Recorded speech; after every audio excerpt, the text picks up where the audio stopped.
During my childhood, my family was like a drop of water in a vast river, never remaining in one location for long. We settled in Rhode Island when I was 8, and there we remained until I went to college in Colorado Springs. Most of my memories are rooted in Rhode Island, but there are fragments in the attic of my brain which belong to the various homes we lived in when I was much younger.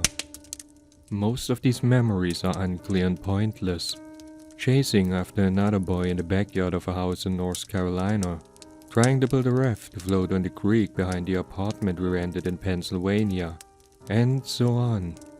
But there was one set of memories which remains as clear as glass, as though they were just made yesterday. I often wonder whether these memories are simply lucid dreams produced by the long sickness I experienced that spring. But in my heart I know they are real. We were living in a house just outside the bustling metropolis of New Vineyard, Maine, population 643. It was a large structure, especially for a family of 3. There were a number of rooms that I didn't see in the 5 months we resided there. In some ways it was a vast space, but it was the only house on the market at the time, at least within an hour's commute to my father's place of work. The day after my 5th birthday, attended by my parents alone, I came down with a fever. The doctor said I had a mononucleosis, which meant no rough play and more fever for at least another 3 weeks. It was horrible timing to be bedridden. We were in the process of packing our things to move to Pennsylvania, and most of my things were already packed away in boxes, leaving my room barren. My mother brought me ginger ale and books several times a day, and these served the function of being my primary form of entertainment for the next few weeks. Boredom always loomed just around the corner, waiting to rear its ugly head and compound my misery. I don't exactly recall how I met Mr. Widemouth. I think it was about a week after I was diagnosed with Momo. My first memory of the small creature was asking him if he had a name.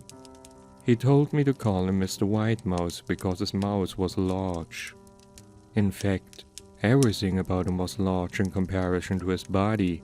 His head, his eyes, his crooked ears. But his mouth was by far the largest.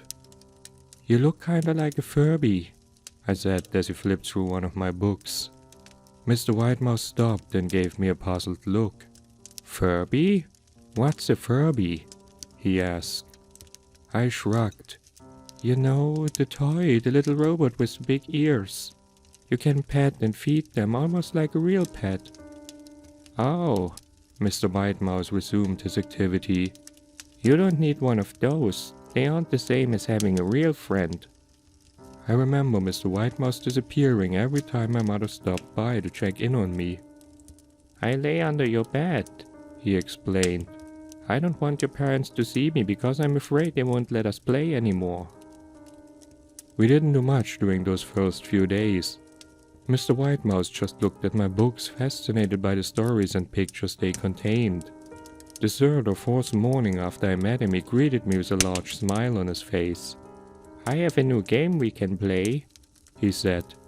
"We have to wait until after your mother comes to check on you because she can see us play it. It's a secret game." After my mother delivered more books and soda at the usual time, Mr. Widemouth slipped out from under the bed and tugged my hand. "We have to go to the room at the end of this hallway," he said. I objected at first, as my parents had forbidden me to leave my bed without their permission, but Mr. Widemouth persisted until I gave in. The room in question had no furniture or wallpaper. Its only distinguishing feature was a window opposite the doorway.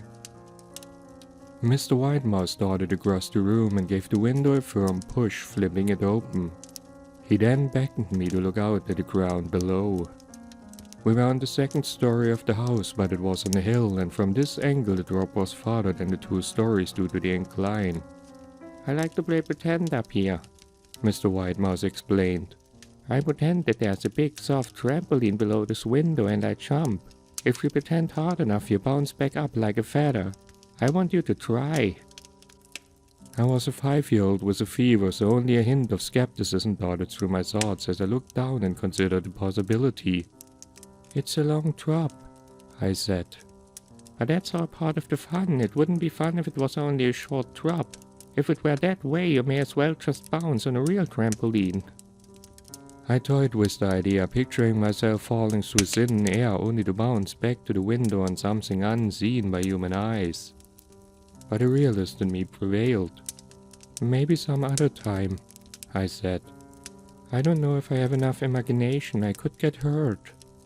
Mr. Widemouth's face contorted into a snarl, but only for a moment.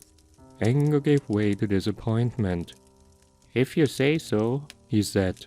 He spent the rest of the day under my bed, quiet as a mouse. The following morning, Mr. Widemouth arrived holding a small box. I want to teach you how to juggle, he said. Here are some things you can use to practice before I start giving you lessons. I looked in the box.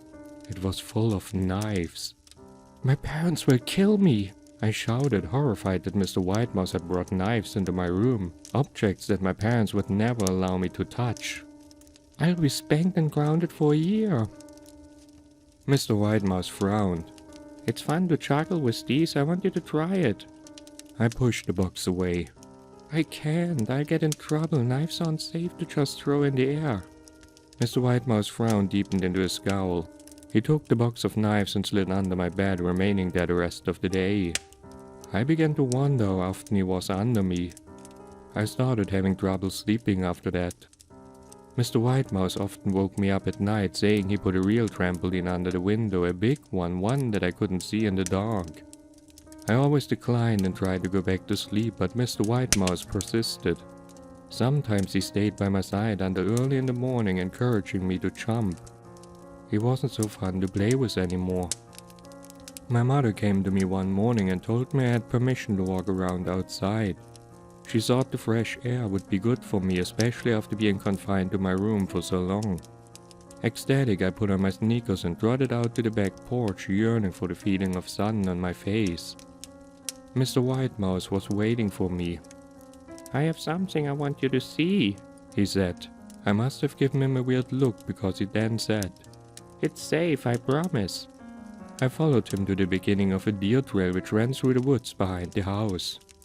This is an important pass, he explained. I have had a lot of friends about your age. When they were ready, I took them down this path to a special place.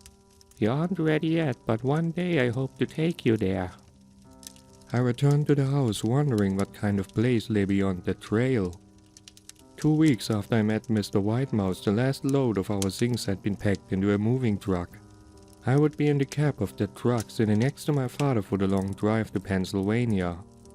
I considered telling Mr. Widemouth that I would be leaving, but even at 5 years old, I was beginning to suspect that perhaps the creature's intentions were not to my benefit, despite what he said otherwise. For this reason, I decided to keep my departure a secret. My father and I were in a truck at 4 a.m. He was hoping to make it to Pennsylvania by lunchtime tomorrow with the help of an endless supply of coffee and a 6-pack of energy drinks. He seemed more like a man who was about to run a marathon rather than one who was about to spend 2 days sitting still. Early enough for you? My father asked with a hint of sympathy. I nodded and placed my head against the window, hoping for some sleep before the sun came up. I felt my father's hand on my shoulder. This is the last move, son, I promise. I know it's hard for you, as sick as you've been. Once Daddy gets promoted, we can settle down and you can make friends. I opened my eyes as we backed out of the driveway.